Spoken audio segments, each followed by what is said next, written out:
Existe uma frase de Jesus que atravessou 2000 anos e ainda hoje permanece pouco compreendida. Uma frase que, se for entendida em profundidade, muda completamente a forma como olhamos para o Evangelho, para a religião e para o próprio sentido da vida. Essa frase é: não vim destruir a lei, mas cumpri-la. O que Cristo quis dizer com isso? Por que Allan Kardec dedicou o primeiro capítulo de O Evangelho segundo o Espiritismo justamente a esta questão? E o que essas palavras têm a ver com você, hoje, em pleno século XXI? Fique comigo até o fim. O que você vai compreender aqui pode reorganizar a sua visão espiritual. Seja muito bem-vindo ou bem-vinda a mais um encontro neste canal dedicado ao estudo sério e respeitoso da doutrina espírita, conforme codificada por Allan Kardec e divulgada pela Federação Espírita Brasileira. Hoje, abrimos uma obra fundamental, o Evangelho segundo o Espiritismo. Mais especificamente, vamos nos debruçar sobre o capítulo 1, item 2, que recebe o título Cristo, a segunda revelação. Neste item, Kardec sintetiza, em poucas linhas de uma densidade impressionante, o papel de Jesus na história espiritual da humanidade.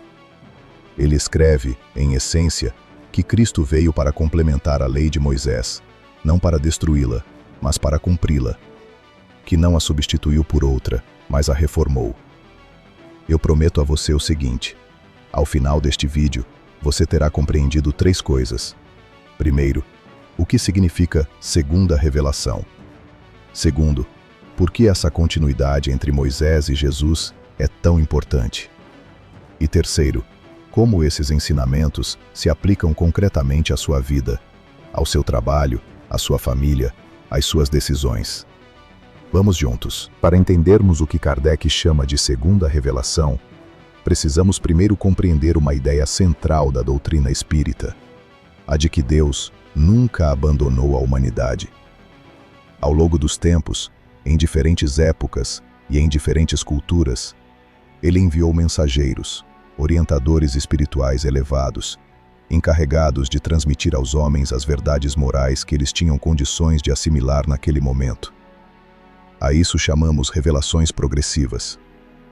Pense em um educador diante de uma criança. Esse educador, por mais sábio que seja, não ensina cálculo avançado a uma criança de 5 anos. Ele começa pelos números, pelas formas, pelas operações mais simples. Conforme a criança amadurece, ele aprofunda os ensinamentos. Deus, na sua sabedoria infinita, age de modo semelhante com a humanidade. Ele não revelou tudo de uma só vez, porque nós, espíritos em processo de evolução, não teríamos como compreender. A primeira grande revelação organizada, segundo a doutrina espírita, foi a de Moisés. Moisés recebeu as tábuas da lei e estabeleceu, para um povo ainda muito apegado à materialidade, princípios morais fundamentais. Não matarás. Não furtarás. Não levantarás falso testemunho contra teu próximo.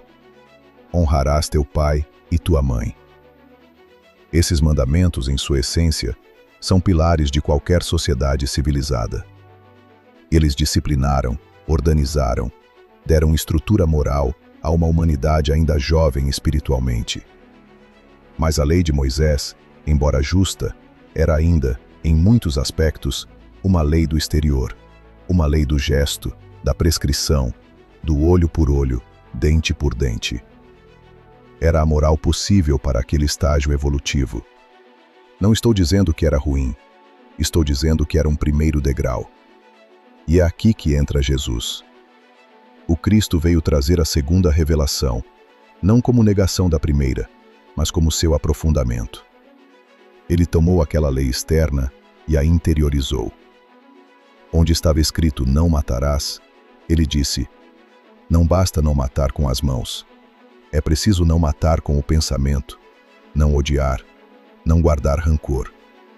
Onde estava escrito olho por olho, ele disse: amai os vossos inimigos, fazei o bem aos que vos odeiam. Percebe a profundidade? Cristo não rasgou as tábuas de Moisés. ele as elevou a um patamar moral muito mais alto. Ele transformou a lei da justiça em lei do amor. E é por isso que Allan Kardec afirma com toda clareza que Jesus modificou a lei, mas não a destruiu, que a reformou, mas não a substituiu. Agora, eu quero que você dê um passo a mais comigo. Se Moisés trouxe a primeira revelação e Cristo trouxe a segunda, o que veio depois? A doutrina espírita responde com humildade e clareza. O Espiritismo é a terceira revelação, anunciada pelo próprio Cristo quando prometeu enviar o Consolador, o Espírito de verdade, que viria recordar e explicar tudo aquilo que, naquele tempo, os homens ainda não tinham condições de compreender plenamente. Isso significa que o Espiritismo é uma religião nova, separada do cristianismo? Não, de forma alguma. O Espiritismo, conforme a Federação Espírita Brasileira ensina, é a continuidade direta do cristianismo. Ele não vem para criar uma nova fé, mas para resgatar, em sua pureza, os ensinamentos do Cristo, esclarecendo-os à luz da razão, da ciência e dos fatos mediúnicos seriamente estudados. Por isso, a doutrina espírita se apresenta em três aspectos inseparáveis: ciência, porque investiga os fenômenos espirituais com método; filosofia, porque reflete sobre o sentido da vida, sobre Deus, sobre o destino do espírito; e religião, porque traz uma moral, a moral de Jesus, como guia de conduta. Esses três aspectos não se separam. Não existe espiritismo só científico, nem só filosófico, nem só religioso. Os três caminham juntos. E aqui aparece um ponto que merece toda a sua atenção. O Espiritismo não vem para competir com o cristianismo das igrejas. Ele vem para reafirmar que o caminho está, e sempre esteve, nos ensinamentos de Jesus. Por isso, o livro de Kardec se chama O Evangelho segundo o Espiritismo, não o Evangelho do Espiritismo, como se fosse outro evangelho. É o mesmo evangelho, lido com as luzes da nova revelação. Vamos a um exemplo prático, bem brasileiro. Imagine uma família reunida em um almoço de domingo, em uma casa simples de um bairro qualquer do Brasil. Há uma discussão antiga entre dois irmãos, mágoas guardadas há anos por uma questão de herança, ou por uma palavra maldita no passado.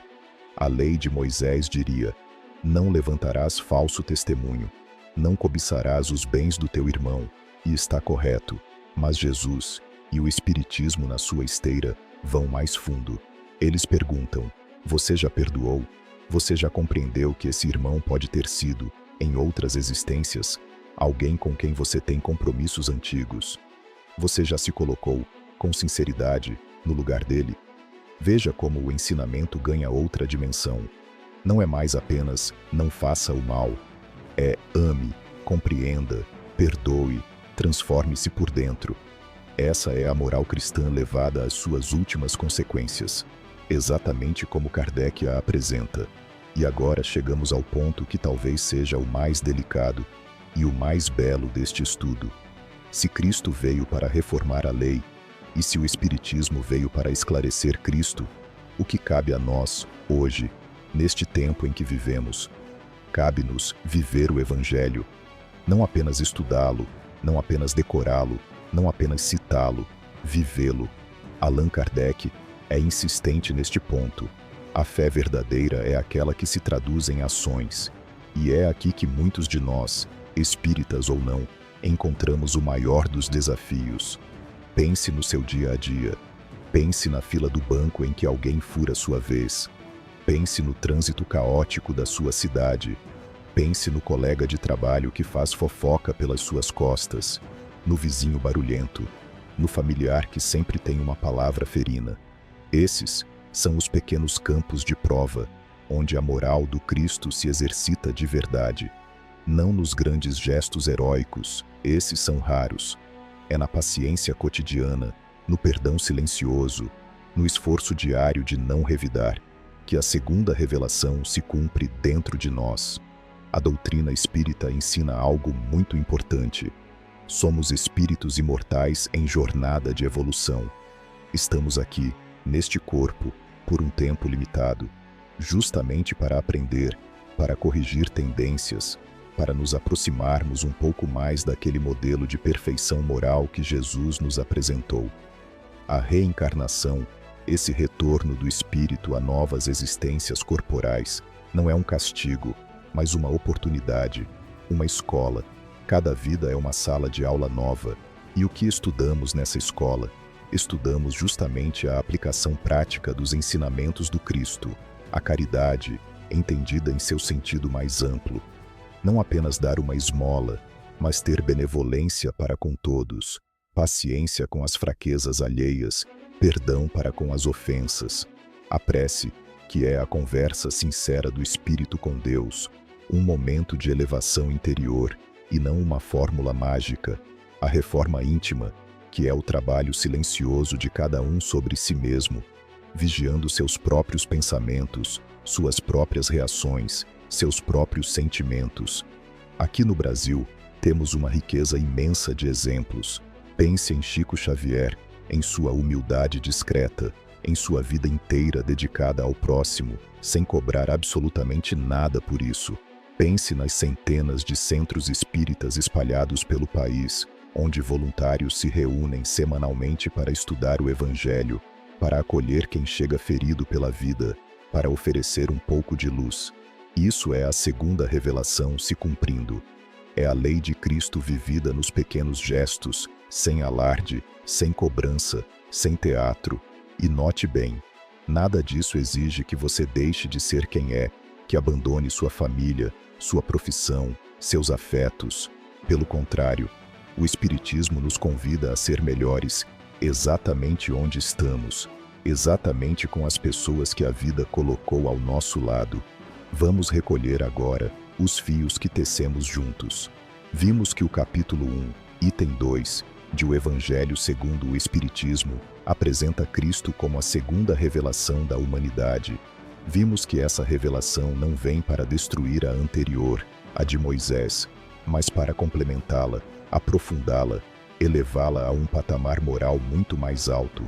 A justiça torna-se amor, a lei externa torna-se lei do coração, o gesto torna-se intenção.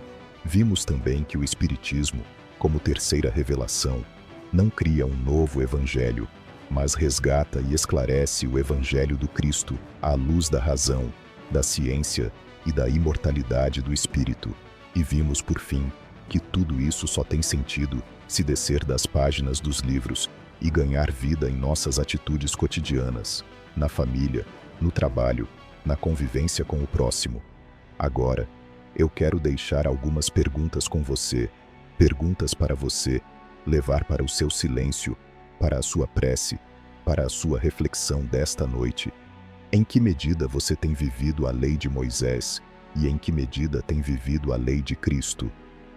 Você se contenta em não fazer o mal ou tem se esforçado para fazer ativamente o bem? Você apenas evita machucar os outros ou tem se exercitado no perdão, na compreensão, na paciência? E mais, se Jesus viesse à sua casa hoje, sentar-se à sua mesa, conversar com sua família, o que ele acharia da forma como você trata as pessoas mais próximas? Não as estranhas, as mais próximas, aquelas que conhecem seus dias bons e seus dias ruins. Essas perguntas não têm respostas fáceis, mas é exatamente por isso que elas valem a pena. Se este estudo tocou seu coração, se algo aqui fez sentido para você, eu te peço 3 coisas simples. Primeira, deixe seu like neste vídeo. Esse gesto, que para você leva 1 segundo, ajuda a fazer com que mais pessoas encontrem este conteúdo. Segunda, inscreva-se no canal e ative o sininho de notificações, porque estamos construindo, juntos, uma série de estudos sobre o Evangelho segundo o Espiritismo, capítulo por capítulo, item por item. Terceira, e talvez a mais importante, deixe nos comentários uma reflexão sua. Qual das perguntas finais mais te tocou? Como você tem vivido, no seu dia a dia, esse convite de Cristo a transformar a justiça em amor? No nosso próximo encontro, vamos avançar para o item 3 deste mesmo capítulo 1, onde Kardec aprofunda ainda mais o papel da doutrina espírita como consolador prometido. Não perca! Termino com uma frase para você guardar, levar consigo, repetir baixinho quando a vida apertar. A lei é o caminho, o amor é a chegada. Que Jesus, o Mestre dos Mestres, ilumine a sua jornada. Que a paz habite a sua casa, o seu coração, os seus dias. E que nós nos reencontremos, em breve, neste pequeno espaço de luz e de estudo. Até o próximo vídeo.